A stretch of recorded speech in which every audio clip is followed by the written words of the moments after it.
जय माता दी। आज हम पढ़ेंगे 9वां और 10वां अध्याय, निशुंभ वध। 9वां अध्याय। मैं अर्धनारीश्वर के श्री विग्रह की निरंतर शरण लेता हूँ। उसका वर्ण बंदूक पुष्प और स्वर्ण के समान रक्त पीत मिश्रित है। वह अपनी भुजाओं में सुंदर अक्षमाला, पाश, अंकुश और वरद मुद्रा धारण करता है। अर्धचंद्र उसका आभूषण है तथा वह 3 नेत्रों से सुशोभित है।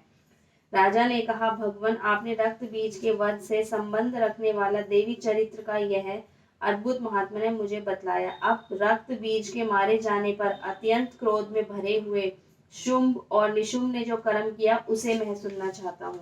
ऋषि कहते हैं, राजन, युद्ध में रक्त बीज तथा अन्य दैत्यों के मारे जाने पर शुंभ और निशुंभ के क्रोध की सीमा न रही। अपनी विशाल सेना इस प्रकार मारी जाती देख निशुंभ अमर्ष में भरकर देवी की ओर दौड़ा। उसके साथ असुरों की प्रधान सेना थी। उसके आगे पीछे तथा पार्श्व भाग में बड़े बड़े असुर थे, जो क्रोध से ओठ चबाते हुए देवी को मार डालने के लिए आए। महापराक्रमी शुंभ भी अपनी सेना के साथ मातृगणों से युद्ध करके क्रोधवश चंडिका को मारने के लिए आ पहुंचा। तब देवी के साथ शुंभ और निशुंभ का घोर संग्राम छिड़ गया। वे दोनों दैत्य मेघों की भांति बाणों की भयंकर वृष्टि कर रहे थे। उन दोनों के चलाए हुए बाणों को चंडिका ने अपने बाणों के समूह से तुरंत काट डाला और सहस्त्र समूह की वर्षा करके उन दोनों दैत्य पतियों के अंगों में भी चोट पहुंचाई। निशुंभ ने तीखी तलवार और चमकती हुई ढाल लेकर देवी के श्रेष्ठ वाहन सिंह के मस्तक पर प्रहार किया। अपने वाहन को चोट पहुंचने पर देवी ने शुर्रभ नामक बाण से निशुंभ की श्रेष्ठ तलवार तुरंत ही काट डाली और उसकी ढाल को भी, जिसमें 8 चांद जड़े थे, खंड खंड कर दिया। ढाल और तलवार के कट जाने पर उस असुर ने शक्ति चलाई, किंतु सामने आने पर देवी ने चक्र से उसके भी 2 टुकड़े कर दिए। अब तो निशुंभ क्रोध से जल उठा और उस दानव ने देवी को मारने के लिए शूल उठाया, किंतु देवी ने समीप आने पर उसे भी मुक्के से मारकर चूर्ण कर दिया। तब उसने गदा घुमाकर चंडी के ऊपर चलाई, परंतु वह भी देवी ने त्रिशूल से काटकर भस्म कर दी। तदनंतर दैत्यराज निशुंभ को फरसा हाथ में लेकर आते देख देवी ने बाण समूहों से घायल कर धरती पर सुला दिया। उस भयंकर पराक्रमी भाई निशुंभ के धराशायी हो जाने पर शुंभ को बड़ा क्रोध हुआ और अंबिका का वध करने के लिए वह आगे बढ़ा। रथ पर बैठे बैठे ही उत्तम आयुधों से सुशोभित अपनी बड़ी बड़ी 8 अनुपम भुजाओं से समूचे आकाश को ढककर वह अद्भुत शोभा पाने लगा। उसे आते देख देवी ने शंख बजाया और धनुष की प्रत्यंचा का भी अत्यंत दुस्सह शब्द किया। साथ ही अपने घंटे के शब्द से, जो समस्त दैत्य सैनिकों का तेज नष्ट करने वाला था, संपूर्ण दिशाओं को व्याप्त कर दिया। तदनंतर सिंह ने भी अपने दहाड़ से, जिसे सुनकर बड़े बड़े गजराजों का महान मद दूर हो जाता था, आकाश, पृथ्वी और 10 दिशाओं को गुंजा दिया। फिर काली ने आकाश में उछलकर अपने दोनों हाथों से पृथ्वी पर आघात किया। उससे ऐसा भयंकर शब्द हुआ जिससे पहले के सभी शब्द शांत हो गए। तत्पश्चात शिवदूती ने दैत्यों के लिए अमंगलजनक अट्टहास किया। इन शब्दों को सुनकर समस्त असुर थर्रा उठे, किंतु शुंभ को बड़ा क्रोध हुआ। उस समय देवी ने जब शुंभ को लक्ष्य करके कहा, ओ दुरात्मन, खड़ा रह, खड़ा रह। तभी आकाश में खड़े हुए देवता बोल उठे, जय हो, जय हो। शुंभ ने वहां आकर ज्वालाओं से युक्त अत्यंत भयानक शक्ति चलाई। अग्नि में पर्वत के समान आती हुई उस शक्ति को देवी ने बड़े भारी लूके से दूर हटा दिया। उस समय शुंभ के सिंहनाद से तीनों लोग गूंज उठे। राजन, उसकी प्रतिध्वनि से वज्रपात के समान भयानक शब्द हुआ, जिसने अन्य शब्दों को जीत लिया। शुंभ के चलाए हुए बाणों को देवी ने और देवी के चलाए हुए बाणों को शुंभ ने अपने भयंकर बाणों द्वारा सैकड़ों और हजारों टुकड़े कर दिए। तब क्रोध में भरी हुई चंडिका ने शुंभ को शूल से मारा। उसके आघात से मूर्छित हो पृथ्वी पर गिर पड़ा। इतने में ही निशुंभ को चेतना हुई और उसने धनुष हाथ में लेकर बाणों द्वारा देवी, काली तथा सिंह को घायल कर डाला। फिर उस दैत्यराज ने 10,000 बाहें बनाकर चक्रों के प्रहार से चंडिका को आच्छादित कर दिया। तब दुर्गम पीड़ा का नाश करने वाली भगवती दुर्गा ने कुपित होकर अपने बाणों से उन चक्रों का तथा बाणों को काट गिराया। यह देख निशुंभ दैत्य सेना के साथ चंडिका का वध करने के लिए हाथ में गदा ले बड़े वेग से दौड़ा। उसके आते ही चंडी ने तीखी धार वाली तलवार से उसकी गदा को शीघ्र ही काट डाला।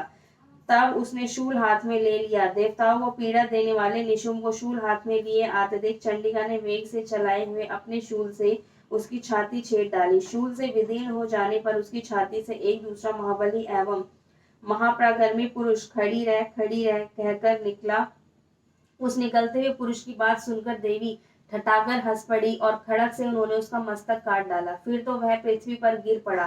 तदनंतर सिंह अपनी दाढ़ों से असुरों की गर्दना कुचलकर खाने लगा। यह बड़ा भयंकर दृश्य था। उधर काली तथा शिवदूती ने भी अन्य देवताओं का भक्षण आरंभ किया। कुमारी की शक्ति से विदीन होकर कितने ही महादैत्य नष्ट हो गए। ब्रह्माणी के मंत्रपूत जल से निस्तेज होकर कितने ही भाग खड़े हुए। कितने ही दैत्य माहेश्वरी के त्रिशूल से छिन्न भिन्न हो धराशायी हो गए। वाराही के थुथुन के आघात से कितनों का पृथ्वी पर कचूमर निकल गया। वैष्णवी ने भी अपने चक्र से दानवों के टुकड़े टुकड़े कर डाले। ऐन्द्री के हाथ से छूटे हुए ब्रज से भी कितने ही प्राणों से हाथ धो बैठे। कुछ असुर नष्ट हो गए, कुछ उस महायुद्ध से भाग गए तथा कितने ही काली शिवदूती तथा सिंह के ग्रास बन गए। इस प्रकार श्री मार्कंडेय पुराण में सार्वणिक मनवंतर की कथा के अंतर्गत देवी महात्म्य में निशुंभ वध नामक 9वां अध्याय पूरा हुआ। 10वां अध्याय शुंभ वध।